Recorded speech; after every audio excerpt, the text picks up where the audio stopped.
Szydnica druta. Leża się onegdaj na zeslągu przed telewizorem i ganz einfach zajrzał na ta telewizję. Moja starozicła się na zeslu wele i coś ci tam flikuje i dzirko. Łoros moja staro porra się z tego zesla i wrzeszczy tyral po całkiem innie.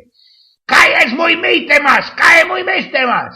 Nie ma manongu. O, jest, no dwa. Bez jakiś czas cichość. Nowe. Słuchaj, Nojgin, a wiela jest pi razy 24. Chwiluje na nia deczko osłupiony, a ona siedzi ze sztrygnadlami w gracach i wołną na klinie i coś jej grachuje we Filipie. Tuż i godą pewnikiem sztrykowanie dziebko bamonci ten Filip, nie? Pi to jest 3,1416. O wiele dobrze miarkuje, chyba że coś się zwekslowało. Aha! No i dalszy cichość, a po jakimś mrziku a mnie wylazło co kole 5, znaczy się te sztryknadle to piątki.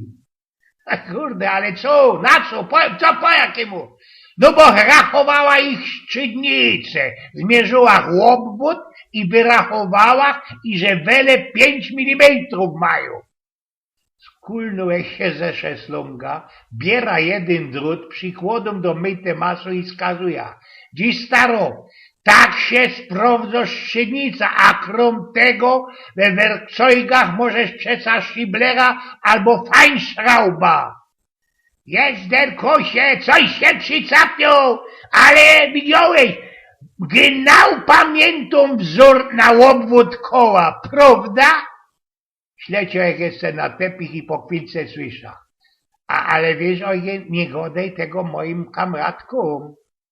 Eugen z pnioku.